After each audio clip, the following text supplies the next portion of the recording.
What I would do to improve the economic conditions here in Fort Smith would be several things. That number one on my agenda would be to improve the jobs, and I would do that by improving helping provide funding for the regional intermodal transportation authority. I think that they're doing some good work, but it's pretty clear that they do need some funding to keep doing their work, to analyze and plan for improving the infrastructure here in our area for trucking and industry, the rail, airway, and waterways.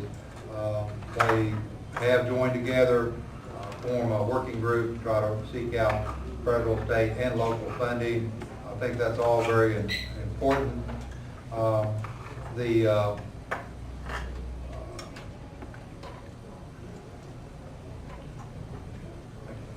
Take a look at a note. I can see we'll have time to do that.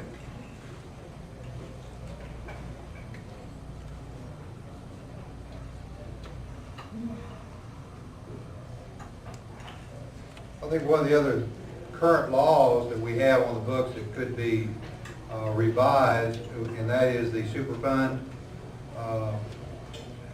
program that's out there. The whole idea is to bring new jobs into our area. I believe that needs to be revised to assist current businesses to be able to give them the same kind of breaks that we offer to new businesses. We see too many jobs going out of this city and out of this state, and I think that's very important. The last thing I'd say is we need to continue to reduce taxes. That'll help stimulate business. We've done it in the past. We can keep doing that. Well, I think some important areas that we have to do is we've got direct money to where it's needed. We need roads, and we need jobs. Now, if we get competitive with the surrounding states that surround us, we are the highest tax state of any of our neighboring states. We've got to be more competitive to do that. And we don't need more social programs. We need more direction of where we're spending our money. But jobs, when we make tax breaks for business, we'll have the jobs. And until we do, it will never happen. The question was dealing with economic development, how we bring that back home. Kind of has been lost in translation, I think. The most important thing we can do is continue to have effective leadership in Little Rock. That's number one. Number two is we've got to realize that doing economic development like it was done 5 years ago, 10 years ago, or even last week is two wholly different things. Today's environment is completely global. It's different in competition. And we've got to do things that will benefit this area. And it's not just standing up and saying we want more jobs, we want to do this, we want to do that. It's being able to put a package together of economic incentives, of quality of life, and of things going for the future. I think one of the things that we miss in Fort Smith is identifying economic indicators and then moving on those things. And one thing I think is the option when Mitsubishi came here, they chose this place. We've all chosen Fort Smith to be our place to live. But when somebody else comes in the area, are they as attracted to it as we are, knowing all the details? We've got to put quality of life initiatives here, and we've got to get money from the state to help do that. I understand government shouldn't be in every part of life. I think I understand that better than the president does. But we've got to identify places where government can make a difference and where they can spur innovation and economic development and then move on. And in addition to that, I think we've got to elect people that understand that the challenging economic times will be different as we move forward. So, just because we've had a surplus in the past doesn't mean that we'll have a surplus in the future. And we've got to identify people that will stand up and say, this program needs to be there, this program doesn't need to be there, and will not cave to political pressure based on that.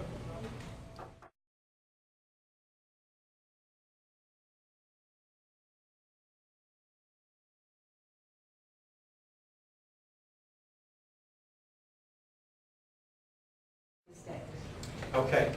you have two choices with this particular bill. If Arkansas decides to opt out of it, which I have a bill that actually came out of Legislative Council for Arkansas to opt out of this bill, Arkansas can come up with their own health care bill, and that is the only stipulation that you get out of Obama health care. Now, we have, this past year, we had probably 200 million, plus or minus, in GIL funds. We could go into that, but Arkansas, our first year, we're looking at $220 million of loss just for the Obama health care plan. So Arkansas can't afford that. Also, we have a $320 million loss this year on unemployment insurance alone. That's over $500 million. Arkansas's total revenue is $4.5 billion. Now, can Arkansas afford that? No.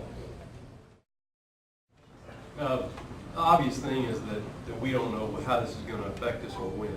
But one of the most important things I think we can look at is if we look at the options for opting out, first and foremost, and what that does to us overall as a state. Number two, I think there's going to have to be some hard choices made.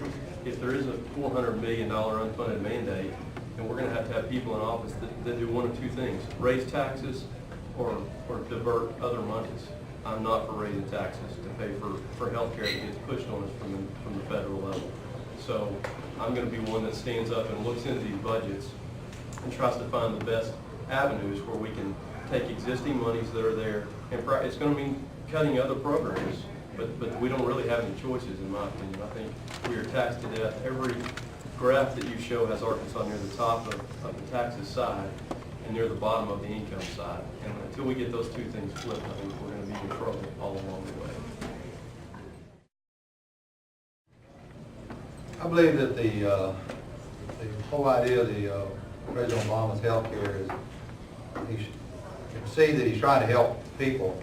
The problem is that, from my perspective, is in trying to help people, you can actually hurt them if you can't afford the program. I think we should take a kind of a two-pronged approach.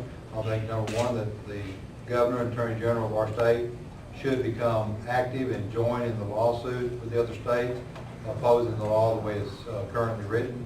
And I would do that primarily based upon it being a federally mandated, unfunded mandate. I think that that's a precedent that's been set here by President Obama's administration, and I believe that there's a good chance we can prevail, under those circumstances. However, if it is indeed law, those lawsuits fail from the other states, and if Arkansas were to join them, and we had to fund it, what I would recommend is that we approach it much like Governor Beebe has, and that is to when he had the downturn in the economy, and that is to take 2% off the top to cover those expenses. That's 200 to 400 million is what has been predicted that it will cost, and pretty clear that the state cannot afford to raise taxes to do that. So I believe, and having served on the Budget Committee, I do know that all the programs are being funded now under our Balanced Budget Act. Those programs are deemed by many people throughout this state as being important. So rather than trying to pick out one program or another and say, well, that one's no good, this one's no good, I think that the governor's approach, what he did with the downturn in the economy, and that is take 2% off the top off of everyone, pay for it. That's the two ways I'd approach it.